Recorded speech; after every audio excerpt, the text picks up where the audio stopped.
Assalamualaikum warahmatullahi wabarakatuh. Apa kabar anak-anak? Semoga baik-baik saja semuanya ya.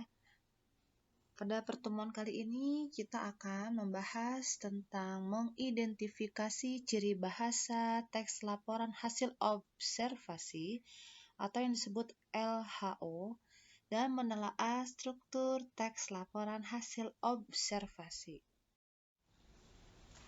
Pada teks observasi terdapat ciri bahasa yang berbeda dengan teks lain. Di antaranya, terdapat istilah, terdapat kalimat definisi, dan terdapat kalimat klasifikasi. Oke, kita bahas satu-satu ya. Istilah. Istilah adalah kata atau gabungan kata yang dengan cermat mengungkapkan makna konsep, proses, keadaan, atau sifat yang khas dalam bidang tertentu. Nah, jadi istilah itu adalah sebuah kata. Nah, kata yang unik ya, kata yang khas. Jadi kita untuk mengetahui artinya itu harus menggunakan kamus. Contohnya, ekosistem, abrasi, habitat, polusi, erosi.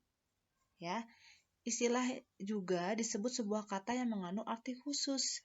Jadi, jika ingin mengetahui arti istilah, kata tersebut harus menggunakan kamus. Nah, istilah itu banyak ya, terdapat di teks observasi. Oke, yang kedua, kalimat definisi. Pengertiannya, kalimat definisi adalah kalimat yang menjelaskan makna atau arti dari sebuah kata atau istilah. Contoh kalimat definisi, terdapat kata adalah atau merupakan. Jadi, kalimat definisi itu kalimat yang menjelaskan dari istilah tadi. Ya, kalimat yang menjelaskan arti.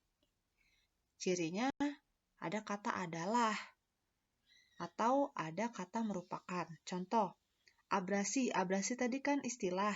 Nah, dijelaskan nih, adalah pengikisan pantai oleh tenaga gelombang laut dan arus laut yang bersifat merusak. Nah, yang ini ya, yang ibu garis bawahi ini adalah kalimat definisi. Ada kata adalah di sini. Cirinya ada adalah.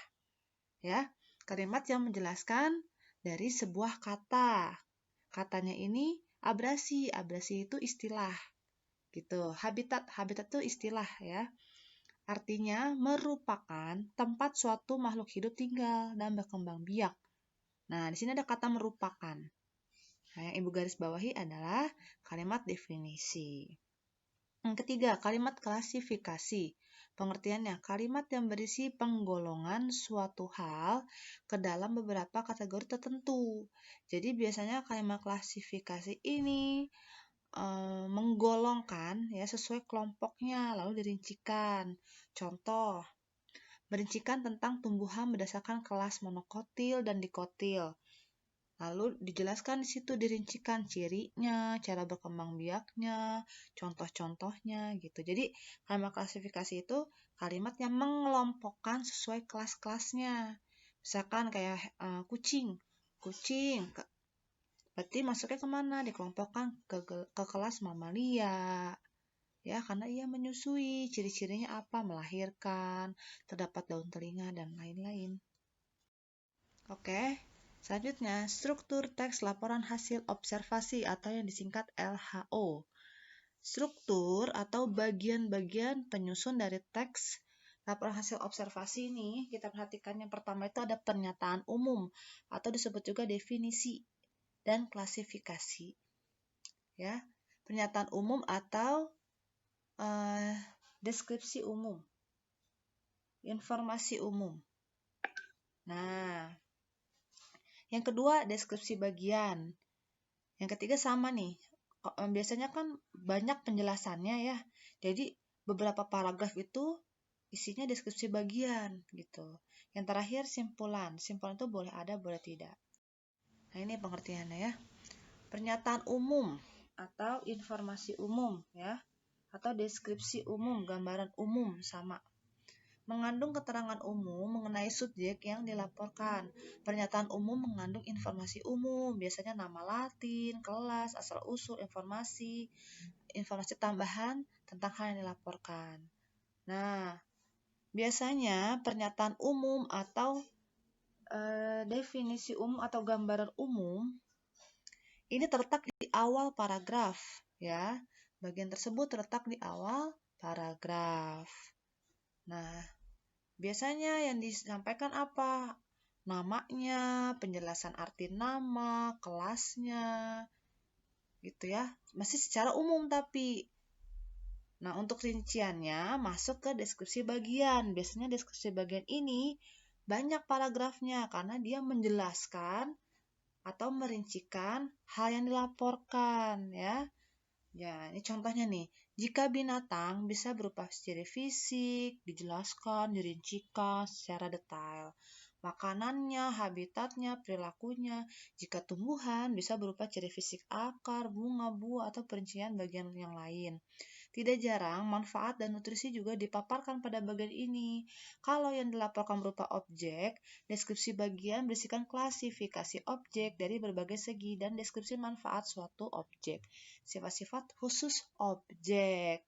Jadi, pada deskripsi umum tadi kan informasinya masih bersifat umum. Modelnya sama seperti deskripsi ya. Nah, paragraf selanjutnya ya, itu berisi deskripsi bagian. Nah, itu perincian dari hal yang ingin kita sampaikan. Simpulan mengandung ringkasan umum yang dilaporkan. Simpulan ini bisa ada, bisa tidak. Contoh nih, ini ada teks tentang pantai. Ingat, perbedaan teks laporan hasil observasi ya dengan teks deskripsi. Pada teks laporan hasil observasi, objek yang dibahas ya secara umum tentang pantai, jadi pantai saja.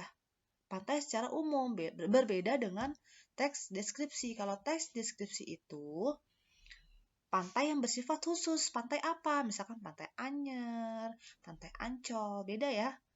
Nah ini lihat ya. Pantai. Lihat. Paragraf pertama.